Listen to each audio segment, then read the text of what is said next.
أمير دولة قطر يصفع الفيفا والكاف ويصفع رئيس الاتحاد الكاميروني وينتصر الجزائر قبل انطلاق كأس العالم. قبل ما نبدأ الخبر ما تنساش الاشتراك في القناة وتفعيل زر الجرس حتى يصلك كل جديد.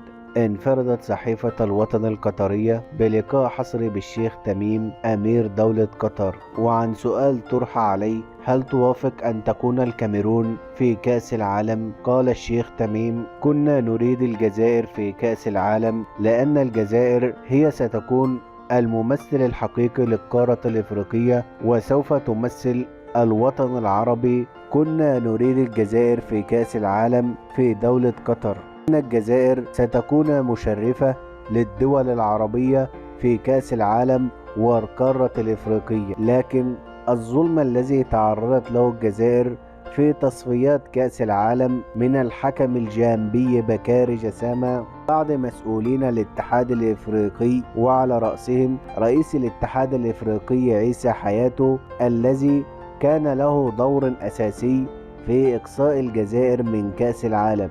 وكان المنتخب الجزائري شرف البطولة العربية وقد حصل عليها بكل براعة، وكان المنتخب الجزائري حاضرا في العاصمة القطرية الدوحة وحصل على البطولة العربية بكل جدارة وامتنان.